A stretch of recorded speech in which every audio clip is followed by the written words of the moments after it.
Howdy, my name's Danny. I'm going to be talking about Chapter 4 that goes over the mass higher education in the era of American hegemony. I believe the book stated it best with the intro. The 30 years of mass higher education era were higher education's golden age. It was when enrollment, finances, and the institutions, all aspects of the system, expanded. The earlier eras had set the stage for this growth. Now it happened as new campuses were opened. New types of students began attending, and new curriculum were introduced.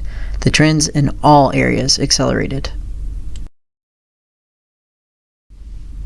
When talking about this era, it's important to note the key concepts that we will be breaking down. The social context, when post-World War II times, growing prosperity, and what led to increase in population and a surge of enrollment in higher education.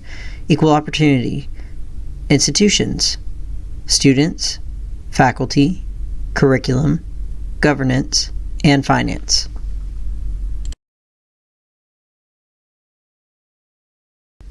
When diving into the social context of this era, we have to look at the population, students enrolled, faculty, institutions, earned degrees, current fund revenues. All of these things are very important between 1945 and 1975. You can see the influxes in this era, and we will be going over what some of the social contexts were around these issues and why it expanded so much. As we saw in the previous slide, the nation has prospered between these times, especially after World War II. Expanding population, the economy flourished, and we bounced back after the Great Depression.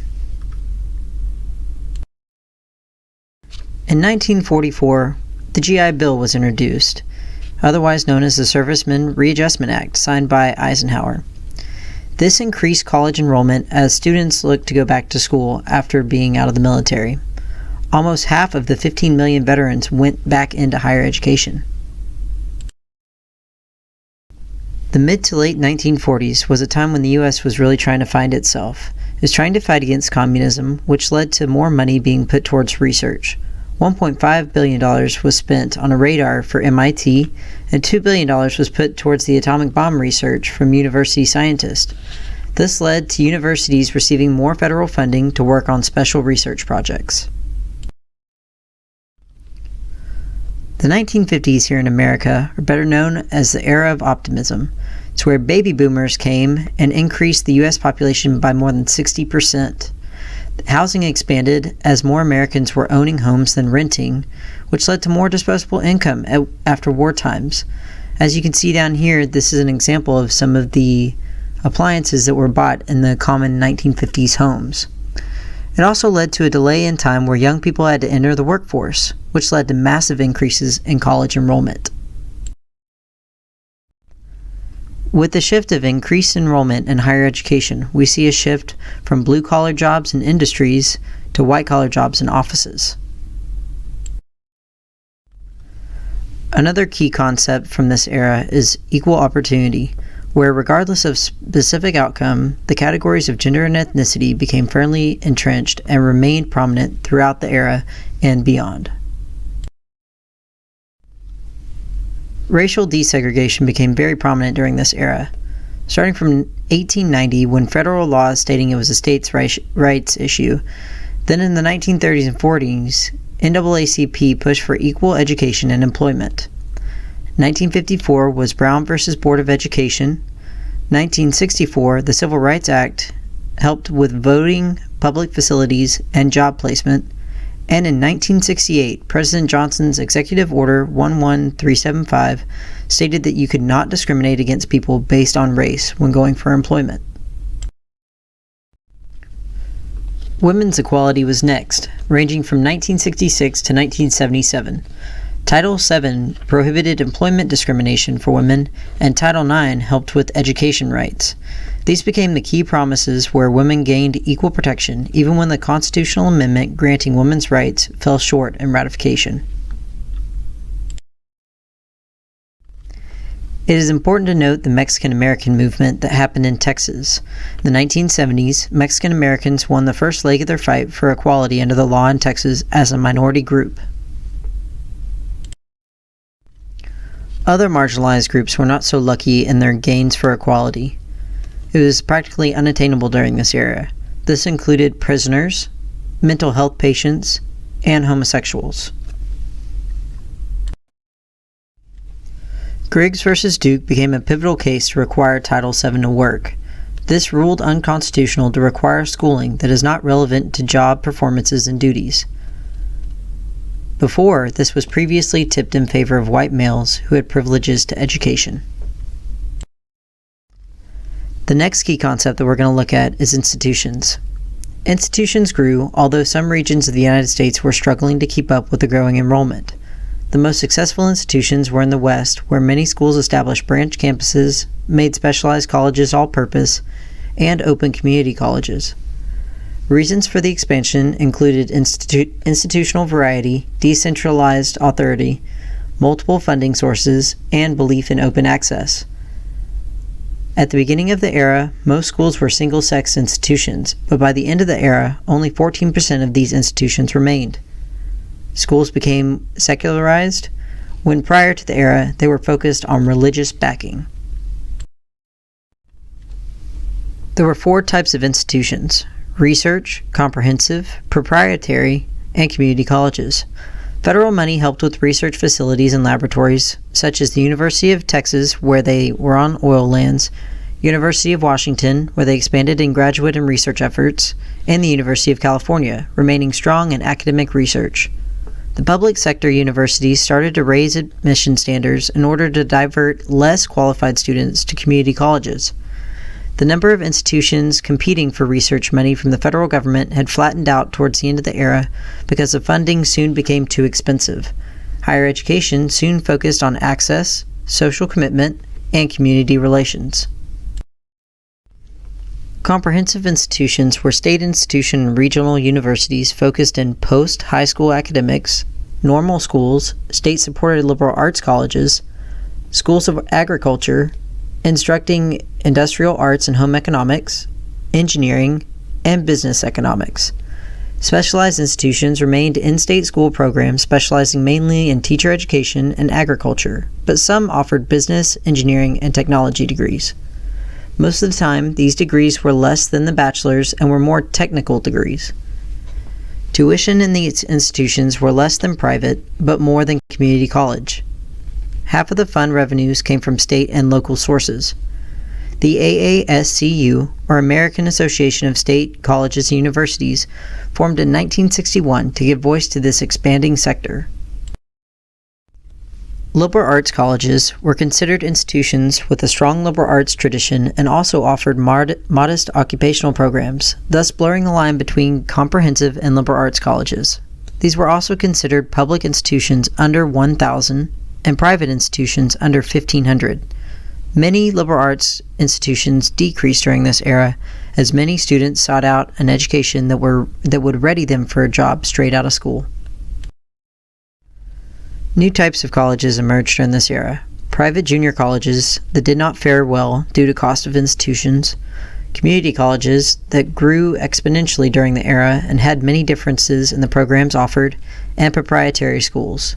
They were mostly for-profit, very popular in the late 1940s due to GI Bill funding. They had about 5,000 schools after the war, but many did not remain after the GI Bill ran out.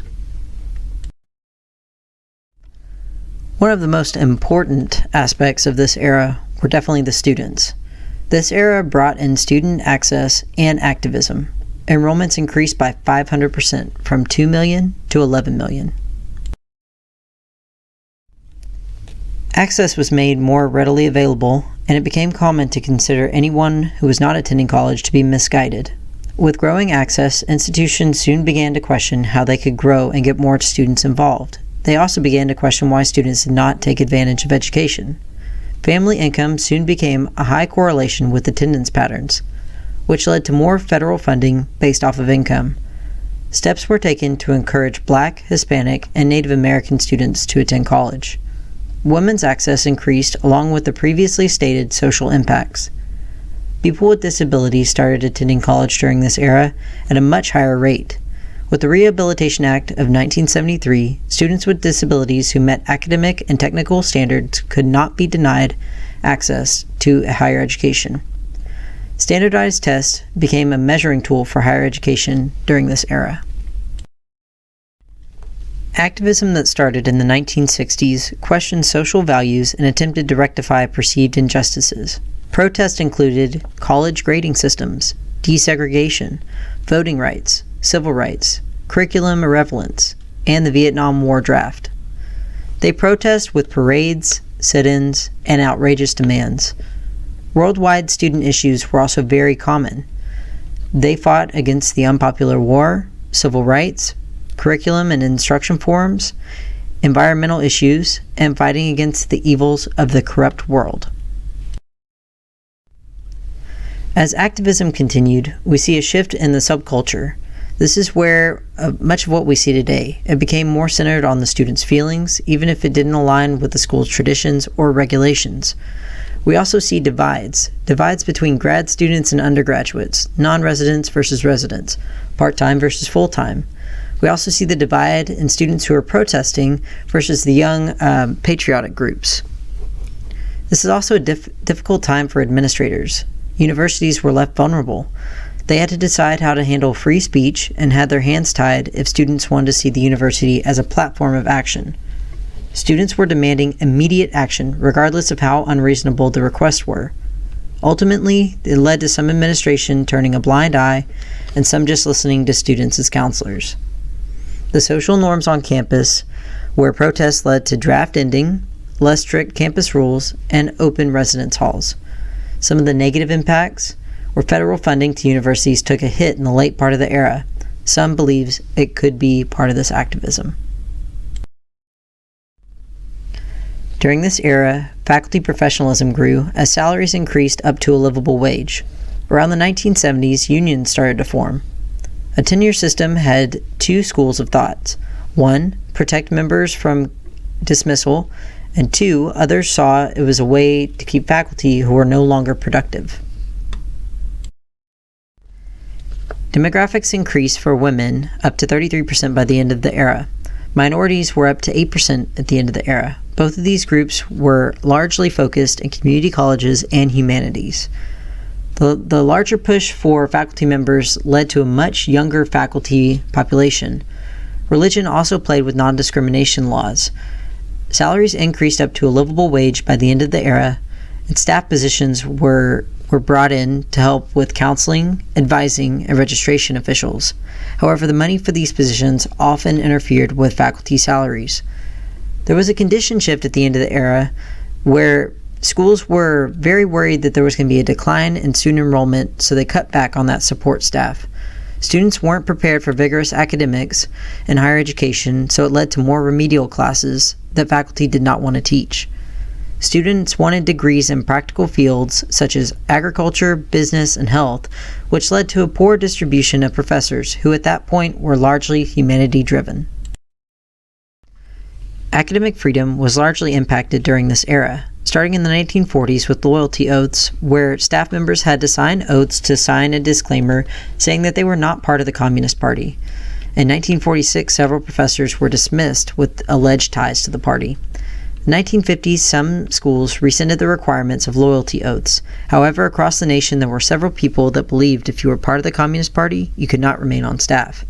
The 1960s professors were sympathetic with student activism and activities. Academic freedom protected those professors. In the 1970s, faculties had the right of continuing contracts as long as they followed the guidelines from the institution's list of regulations. With collective bargaining, unions became very big during the end of the era. This helped with bargaining interest of faculty and higher education in total. There was a large shift in higher education curriculum. This is where it moved from very static, where only faculty had a say in what the curriculum was, to more of a student-driven curriculum. We see a number unit associated with degrees, the associate needing 60 units and the bachelor's needing 120 units. This was all across all universities. We also saw a core curriculum start to form, including science, social science, humanities, mathematics, and English. At the beginning of the era, faculty controlled curriculum and students were muted, but by the end of the era, students were the consumers, so they led the force to choose what they were going to learn. there were a lot of pressures put on curriculum. One of them was that the literacy levels declined. A lot of people blamed it on generation fed on a diet of TV, youth counterculture, which disrespected authority and glorified drugs and anarchy, a rise in the number of single-parent households, and high schools becoming lax on requirements to graduate. When curriculums were being pulled apart into remedial, vocational, and specialties, there were some schools who wanted a holistic approach that integrated the curriculum. Some questions popped up. Some questions started to form from many universities as we saw the shift in curriculum. Should higher education serve society, or should it center on some ideal vision of truth? Should it prepare people for marketplace, or create citizens who can make objective judgments based on evidence?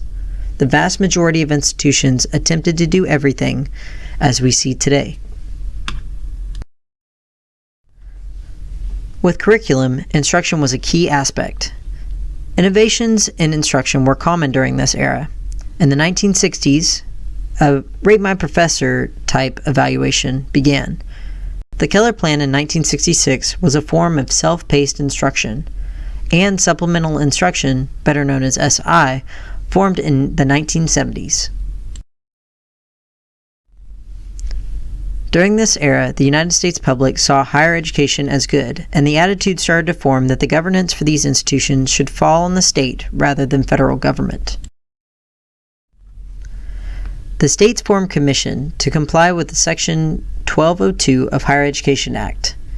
This is the federal act that governs the administration of federal student aid programs. The HEA was originally passed in 1965 and signed into law by President Lyndon B. Johnson.